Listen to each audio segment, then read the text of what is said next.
Part 1-1. The Mining Ship. Odyssey Dawn drifted through the cold silence of deep space, far beyond the known trade lanes of the Andromeda expanse. Its hull, scarred by micrometeorites and years of hard use, groaned softly as it adjusted course. Inside the command deck, Captain Leo Grant leaned back in his chair, eyes fixed on the star map flickering on the main screen. He was a man in his late 40s, with tired eyes and a calm voice that had kept his crew steady through more than one crisis. Right now, though, there was no crisis, just quiet, and the kind of boredom that made even seasoned spacers restless. "Captain," said Nina Brooks from the engineering station. She was young, sharp, and always fiddling with something in her hands. A tool, a data chip, or just a loose bolt she'd picked up somewhere. Long-range sensors just pinged something weird. Not on any chart. Not a rock, not a wreck we know. It's structured. Leo sat up straighter. "Show me." The screen shifted. A dark shape appeared against the starfield. Smooth, angular, and utterly unfamiliar. It gave off no heat, no signal, no sign of life. But it was definitely built, not natural. Could be ancient, offered Owen Hayes, the ship's xenolinguist.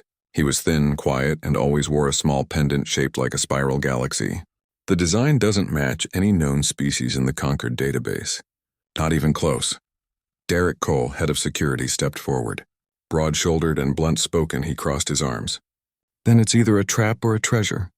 Either way, we should check it out. We're low on credits, and salvage rights could keep us flying for another year."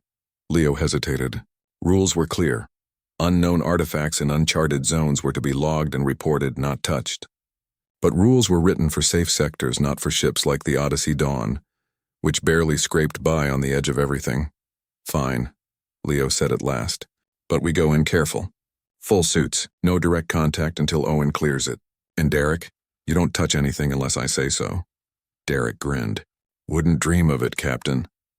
An hour later, the four of them, Leo, Nina, Owen, and Derek, floated through the airlock of their shuttle and onto the derelict surface. The structure was black as void, absorbing light rather than reflecting it. There were no doors, no markings, just smooth panels that seemed to shift slightly when stared at too long. "This place gives me the creeps," Nina muttered, her voice crackling over the comms. Owen ran a scanner along the wall. "The material? It's not metal, not ceramic. It reads like organic alloy. Almost alive," Derek snorted.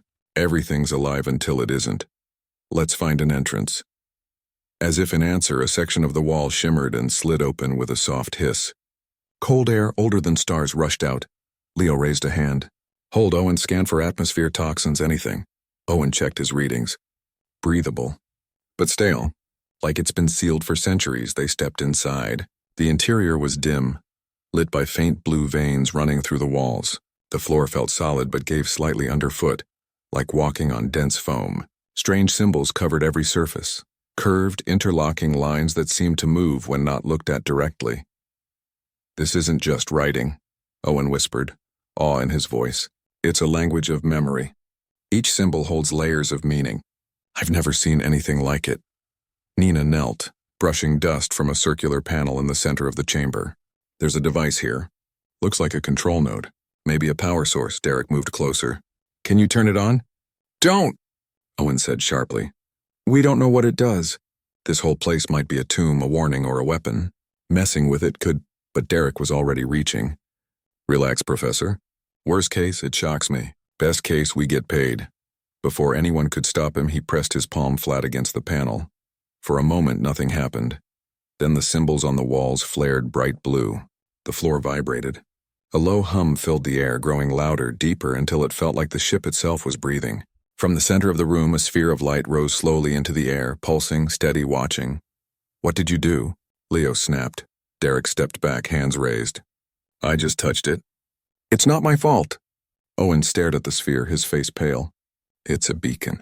And it's broadcasting." "Broadcasting what?" Nina asked. "A signal. Strong, directed, not random." Owen's voice dropped. "It's calling someone." Outside in the void, a ripple passed through space, not light, not sound, but something deeper, older. It moved faster than physics allowed, slipping between dimensions, heading outward in all directions. One thread of it shot toward the heart of the galactic Concord, another toward the lawless fringe worlds, and one, faint but clear, aimed straight for a quiet blue planet far, far away. Earth. Back inside the derelict, the light sphere dimmed and vanished. The hum faded. The walls went dark again. Silence returned, but something had changed. Leo looked at his crew. "We need to leave now." They hurried back to the shuttle, hearts pounding. As they sealed the hatch and fired the engines, none of them noticed the tiny crack forming in the derelict's hull, a crack that hadn't been there before. Nor did they see the faint red glow deep within its core, pulsing once like a heartbeat restarting after a long sleep. On the bridge of the Odyssey Dawn, Leo ordered full retreat. "Get us out of this sector. Maximum burn." Nina worked the controls, her fingers flying. "Engines at full. We'll be clear in 10 minutes. Owen sat quietly, staring at his scanner. The signal. It wasn't just a message. It was a key, and we just turned it. Derek finally looked uneasy. "So who'd we wake up?" Owen didn't answer. He didn't need to. The dread in his eyes said enough. Far away, in a council chamber on the Concord capital world, an ancient alarm no one had heard in 500 years began to chime softly. A single word appeared on every monitor in the building, written in a language long forbidden. Human. And in that moment, across the galaxy, old fears stirred. Forgotten legends whispered in the dark. Species that had built empires on peace suddenly remembered the stories their ancestors told. Stories of a race that didn't conquer with fleets or fire, but with something far more dangerous. They remembered the species that walked into extinction and came back smiling. They remembered humanity. And now, thanks to a curious miner and a reckless touch, the galaxy would remember too. The Odyssey Dawn raced toward safety, unaware that there was no safety left. The first spark had been lit, the storm was coming, and it would not stop until it had seen the face of the deadliest species in the galactic. Part 2. The signal reached the galactic Concord faster than light, faster than thought. It slipped through the folds of space like a ghost, bypassing every shield, every firewall, every law of physics the Concord thought unbreakable. In the heart of the capital city on the planet Virelis, deep beneath towers of crystal and light, an archive older than the Concord itself stirred. Dust-covered servers hummed to life. Forgotten monitors flickered. And on a single screen in the High Council chamber, a symbol appeared, a circle with a broken line through it, ancient and feared. High Counselor Mira Voss stood alone in the chamber, her silver robes pooling around her feet. She was Kailari, tall and slender, with eyes that saw patterns in silence. She had spent her life studying history, not to repeat it, but to bury it. And this symbol, this was the one thing her people had sworn never to speak of again. "Human," she whispered, the word tasting like ash. She activated the emergency protocol. Within minutes, the chamber filled with representatives from a dozen species, avian diplomats with feathered collars, armored reptilian envoys, gelatinous beings in containment suits. All fell silent when they saw the symbol. "What is this?" demanded a Zorathian delegate, his voice sharp as broken glass. His name was Krell, and he wore the crimson sash of a warlord, not a diplomat. "Why has the silent archive been breached?" Mira turned to him, calm but firm. "A beacon was activated in the Andromeda expanse. The pattern matches the human warning signal. It hasn't been seen since the Great Withdrawal." Gasps rippled through the room. The Great Withdrawal was a myth to most, a bedtime story to scare younglings. But the elders knew the truth. 500 years ago, the galaxy had begged humanity to leave. Not because they were weak, but because they were too strong, too unpredictable, too willing to burn everything down to save one life. Krell laughed, a dry, cruel sound. "You still fear ghosts, Mira? Humans are gone. Their world is a museum. Their ships are rust. They were asked to leave," Mira said quietly, "not destroyed. There's a difference." But Krell wasn't listening. His mind was already racing. For years he had pushed for expansion, for war, for glory. The Concord's peace was soft, he said, weak. And now here was his chance. If the humans were returning, if they had dared to send a signal, then the galaxy needed a strong hand to crush them before they rose again. By dawn, Krell had left the capital. He returned to his fleet hidden in the Ashen Belt and gave the order. Mobilize. Back on the Odyssey Dawn, things were getting worse. Lights flickered without reason. Food synthesizers spat out strange, bitter paste. Crew members reported hearing whispers in empty corridors. Voices speaking in no known language, yet somehow understood. Leo ordered everyone to stay in pairs. Sleep became rare. Owen spent hours analyzing the derelict's data chip, the only thing they'd brought back. "It's not just a warning," he told Leo in the mess hall, voice low. "It's a test. The signal doesn't say humans are coming. It says you have awakened the Guardians. And it asks one question. Are you worthy of survival?" Nina rubbed her temples. "So we touched a button and now the whole galaxy thinks we're declaring war." "Worse," Owen said. "They think we've released something they locked away." Meanwhile, Krell's fleet, 300 warships black as obsidian, armed with plasma lances and neural disruptors, began moving toward the Sol system.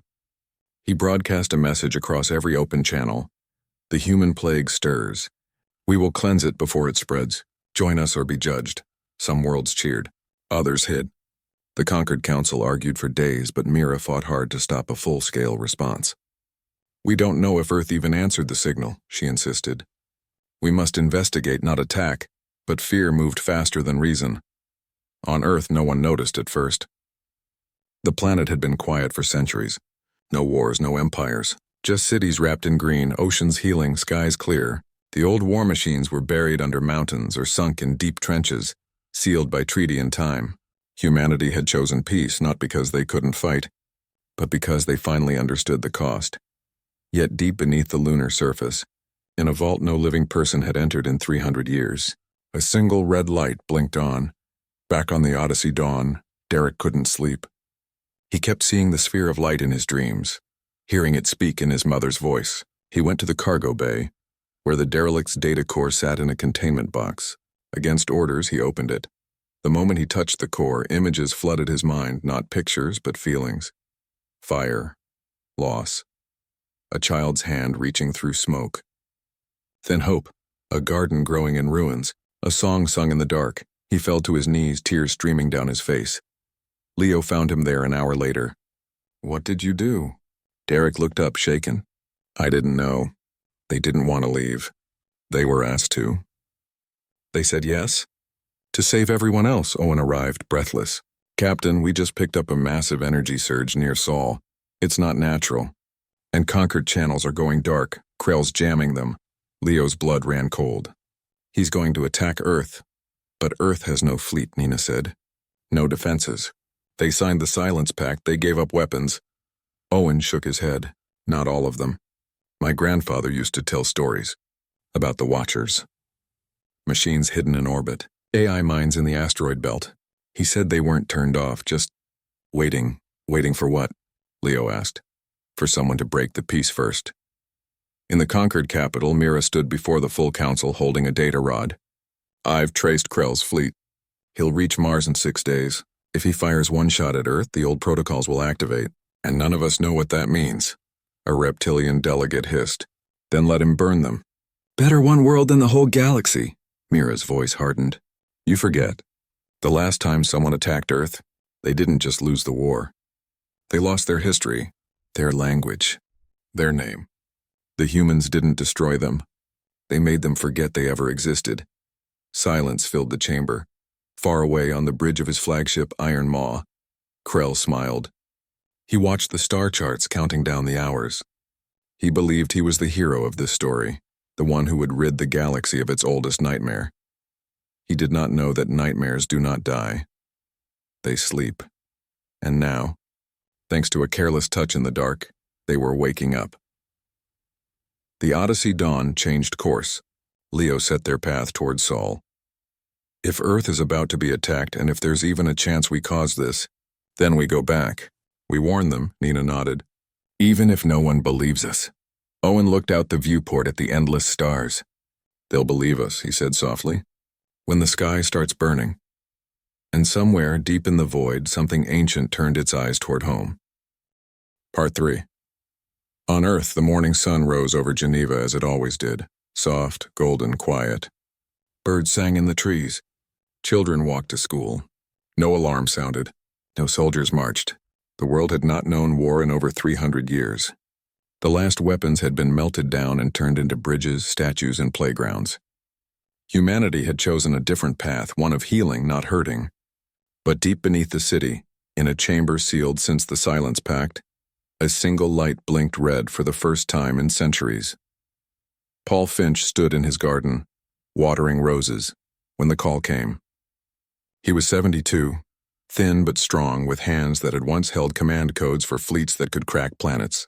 Now he grew tomatoes and read poetry. The wristband on his arm, a relic from a time no one spoke of, vibrated once. Then again. Then it glowed. He knew what it meant. Minutes later, a silent car picked him up. No questions asked, no sirens. Just smooth motion through peaceful streets until it reached the World Oversight Complex, a building of glass and greenery built over the ruins of an old war room. Inside, the council waited, 12 men and women from every continent, all dressed in simple gray robes, all looking at him with fear in their eyes. "Paul," said Counselor Lena Ruiz, her voice steady but tight, "the lunar vault has activated. So have the orbital sentinels. The system says, a hostile fleet is approaching Mars." Paul didn't sit.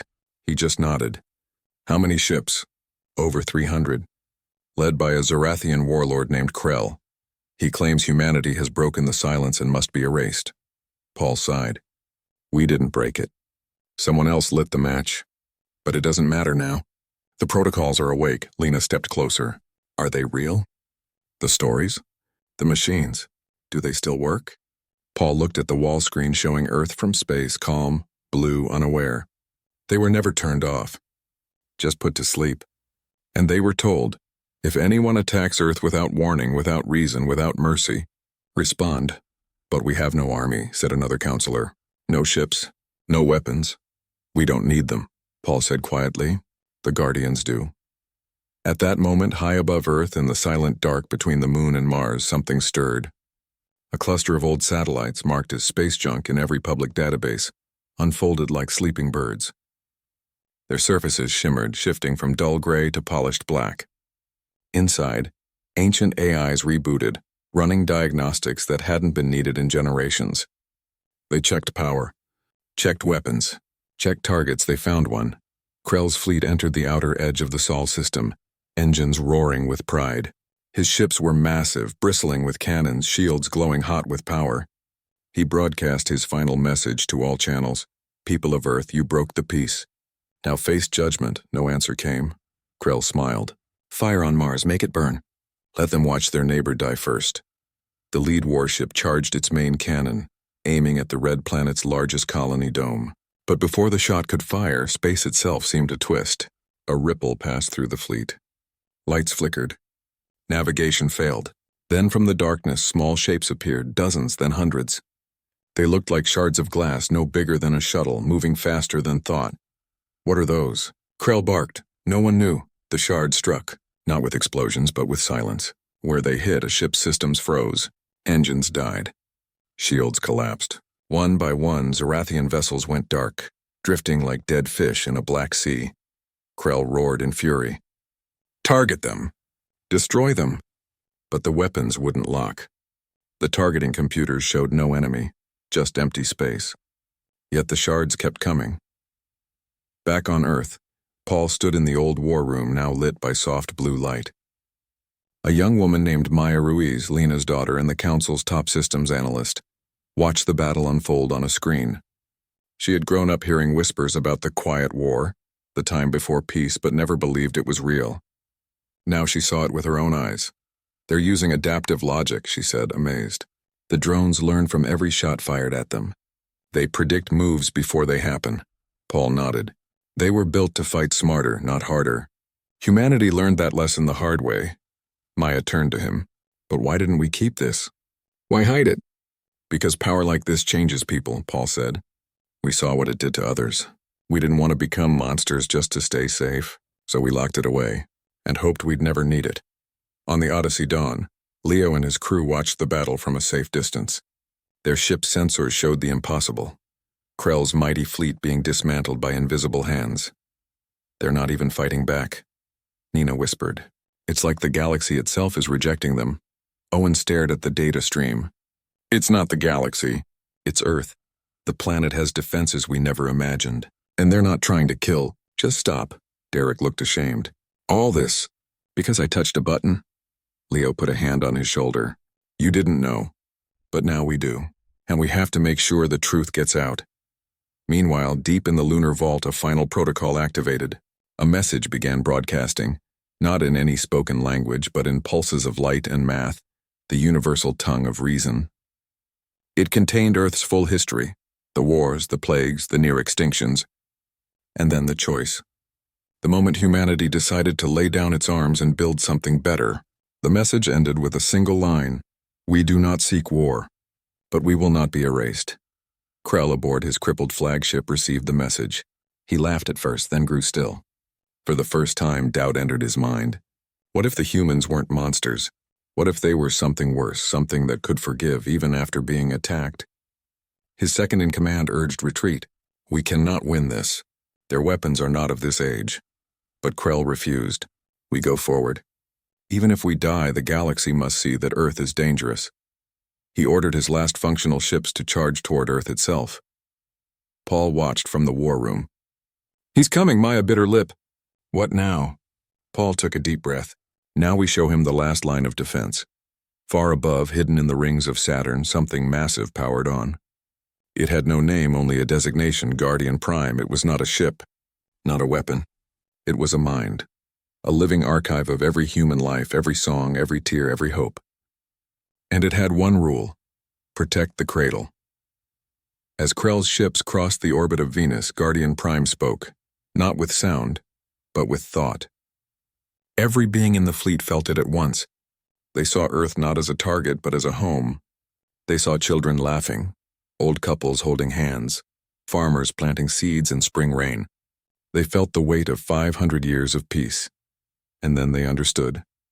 Krell screamed as his own mind filled with memories that were not his, of loss, of love, of choosing kindness when rage would have been easier. He fell to his knees, tears streaming down his face. His fleet stopped, not because they were broken, but because they were changed. On Earth, Paul closed his eyes. "It's done." Maya looked at him. "Will they remember?" "For a while," he said. "Long enough to choose differently." And in that moment, the deadliest species in the galactic did not fire a single shot. They simply reminded the universe what it meant to be human. Part 4. The Zorathian fleet hung motionless between Venus and Earth, its warships dark and silent. Inside each vessel, soldiers who had trained for conquest now sat stunned, their minds echoing with visions they could not explain. Images of quiet streets, of hands planting seeds, of voices singing in the rain. Krell himself knelt on the bridge of his flagship, trembling, his war mask cracked on the floor beside him. He had come to destroy a monster, but instead he had met something far more terrifying: mercy. Back on Earth, Paul Finch watched the fleet's energy signatures drop to near zero. No weapons charged, no engines fired, just stillness. He turned to Maya Ruiz, who stood beside him, eyes wide with disbelief. "They're not fighting," she said. "No," Paul replied. "They're thinking." In the conquered capital, chaos had taken hold. News of the battle had spread faster than any signal before it. Some species demanded immediate action. Send more fleets, wipe Earth out before it grew stronger. Others fell silent, haunted by old tales their grandparents used to whisper. High Counselor Mira Voss stood before the emergency assembly, her voice calm but firm. "We sent no warning," she said. "We gave Earth no chance to speak. And still they did not kill. They showed us our own fear and gave us a way out of it. That is not the act of a plague. That is the act of a guardian," a reptilian delegate hissed. "Guardians do not hide weapons in the dark. They hid them so they would never have to use them," Mira shot back. "Would you rather they had met fire with fire? Would you be alive to argue if they had?" The chamber fell quiet. Meanwhile, aboard the Odyssey Dawn, Leo Grant made a decision. "We're going in." Nina looked up from her console. "Into the Sol system?" "With Krell's fleet still out there?" "They're not attacking," Leo said. "And Earth needs to know what really happened. That it wasn't them who broke the silence, it was us." Owen nodded. "If the Concord believes Earth started this, the peace is over. We have to deliver the truth." Derek said nothing. He just tightened his grip on the data core they'd taken from the derelict. It felt warm in his hands, like it was alive. The ship entered the Sol system slowly, broadcasting a peaceful hail on all channels. To their surprise, no weapons locked onto them. Instead, a soft voice, calm human, spoke over the comms. "Odyssey Dawn, this is Earth Central. Identify your purpose, Leo took a breath. We're the ones who activated the beacon. We didn't know what it was. We came to warn you, and to say we're sorry. There was a pause. Then, stand by. Minutes later, a small shuttle detached from a station near the moon and approached them. Inside was Paul Finch alone, wearing simple clothes and a tired smile. He boarded the Odyssey Dawn without fear. In the mess hall, he sat with Leo, Nina, Owen, and Derek. He listened as they told their story, the derelict, the symbols, Derek's mistake, the signal. When they finished, Paul didn't look angry. He looked sad. You didn't break the peace, he said. You just reminded the galaxy that peace is fragile, and that some are always ready to shatter it for power. He turned to Derek.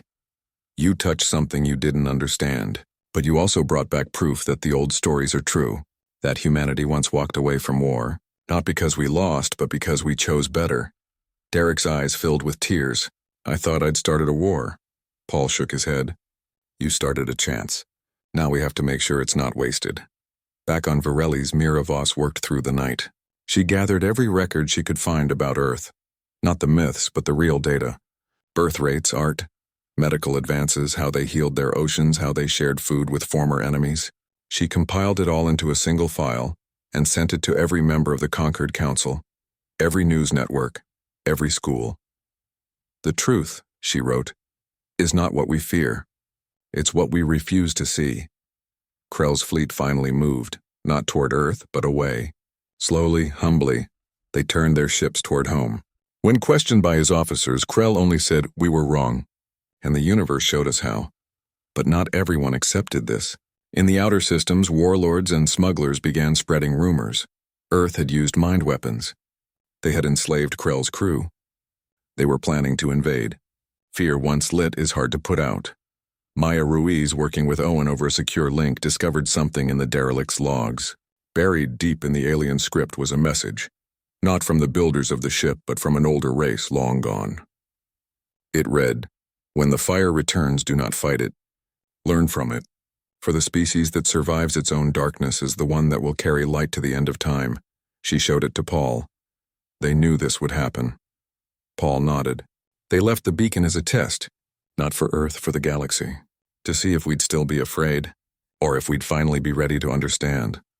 Leo and his crew stayed in orbit, helping Earth share their story. They gave interviews. They showed the derelict's data. They spoke of the whispers, the dreams, the feeling that something ancient had been watching all along, and slowly the tide turned. On a dozen worlds, young beings began asking questions their elders had avoided for centuries. What really happened during the Great Withdrawal? Why did humanity leave? Was it exile or sacrifice? Mira Voss called for a full Concord session, one that included Earth as a voice, not a threat. Many resisted, but more agreed. Paul prepared to speak, not as a soldier, but as a teacher.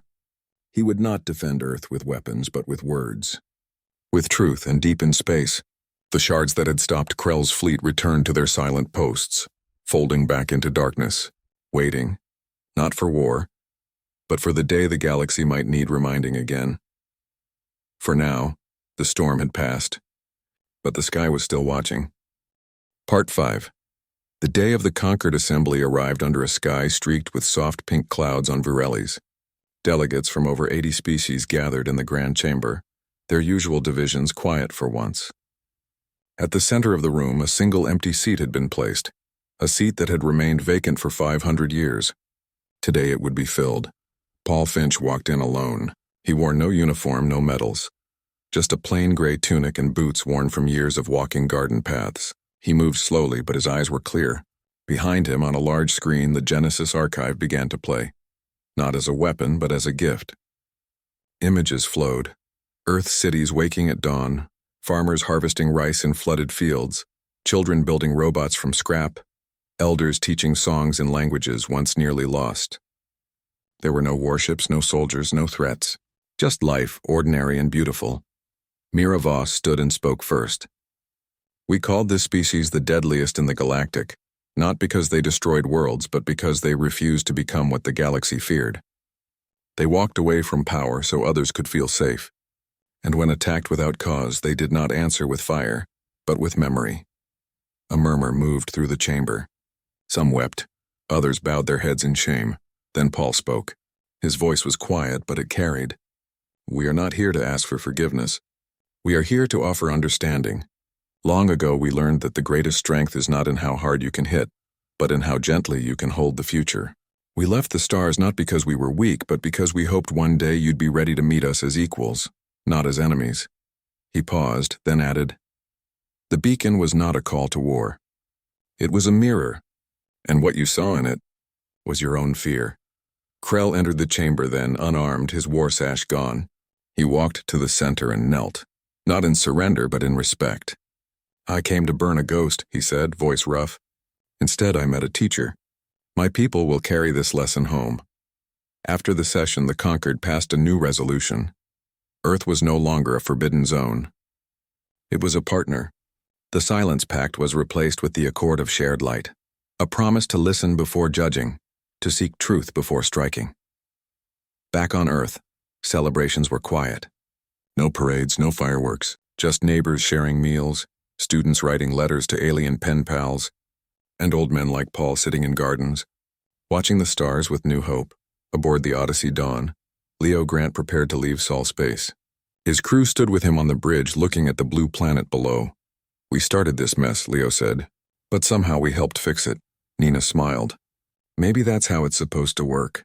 One mistake, one chance to make it right. Owen held the derelict's data core one last time. It no longer glowed. It was just a piece of old tech now, its purpose fulfilled. He placed it in the ship's archive with a simple label. Truth. Derek looked out the viewport. Do you think they'll really change? The galaxy, I mean. Paul's voice came over the comms. He had stayed in orbit to speak with them one last time. Change doesn't happen all at once. But today it began, and that's enough. The Odyssey Dawn turned toward the stars, not as miners chasing credits, but as messengers. They carried no weapons, only stories.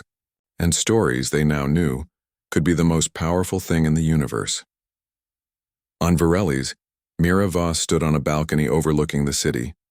The night sky was full of ships, not warships but transports, research vessels, even tourist shuttles heading toward Sol. For the first time in centuries, the path to Earth was open. A young aide approached her. Will they come in peace? Mira watched a flock of native sky rays glide between the towers. Some will. Some won't, but Earth won't meet them with fear, and that might teach us all how to be better. Far out in the void, near the edge of known space, the derelict ship that started it all began to crumble. Its purpose was done. The beacon had been answered. The test was passed. As its pieces drifted apart, they caught the light of a distant sun, and for a moment, looked like seeds floating on the wind. On Earth, in a small school in Nairobi, a child raised her hand and asked, Are we really the deadliest species? Her teacher smiled. No, we're the kindest, and that's why we survived. In Geneva, Paul sat with Maya in the old war room, now turned into a library. She scrolled through messages from 100 worlds. Thank yous, questions, invitations. Do you think we'll go back out there? She asked. Paul looked at the stars through the window. Only when the galaxy is ready to understand that the deadliest thing about us is our hope. And in that moment, across the vast dark between worlds, something old and quiet settled back into sleep. Not because it was needed no more, but because for now, the light was enough.